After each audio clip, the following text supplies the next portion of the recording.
Hello Philippines and hello world. Another day, another vlog. So, eto, dinala ko na naman ang Chowking dito sa aming bahay. O, di ba? Tapos, tigis naman ni Maron. Tapos ito, ako pang bigat. Hindi lagyan ko doon ko na. Ayan, may chicken, may chichokon. Chichokon ba? Pwede naman sa chichokon. Chichokon. Hey! Chichokon. Tapos, may siomay. Kung duwa. Tapos yung aking trabaho kanina is past 1 kasi maaga ako nagtatrabaho, alas 7 nagtatrabaho na ako. Maaga na tapos yung trabaho ko, so dumaan muna ulit ako sa SM, alam nyo na, para maglibang. At syempre as usual, paldo.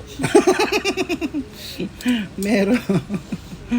Diba? May katuturan niya pagpunta ko sa SM. Nanalo ako.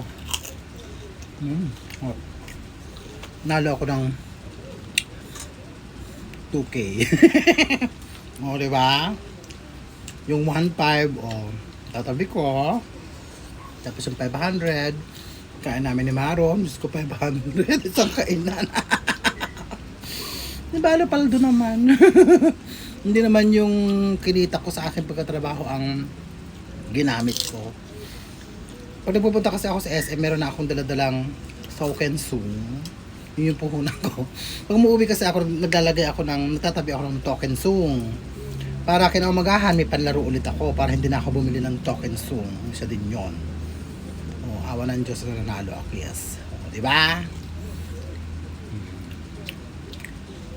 Nakatabi yung aking kinita, hindi nagagalaw. Yan ang aking bisyo. Wala naman ako ibang bisyo, hindi naman ako naglalande, hindi naman ako umiinom, wala akong bisyo. Yun lang, yung maglaro, yung maglibang, yun lang yung bisyo ko. At saka yung kumain kami ni Maron, yun lang ang aming libangan. So hanggang dito na lang. I love you all and I thank you. Mangan. Bye-bye. Date bukas ulit. Bukas ulit ako. Linggo eh.